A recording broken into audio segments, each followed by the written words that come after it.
الذين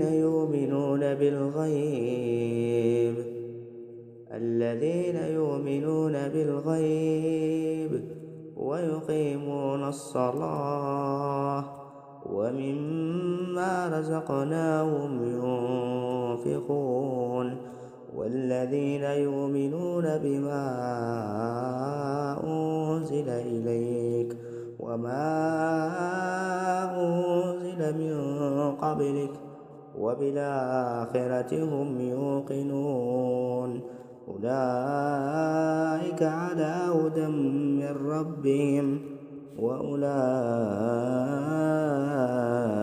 هم المفلحون.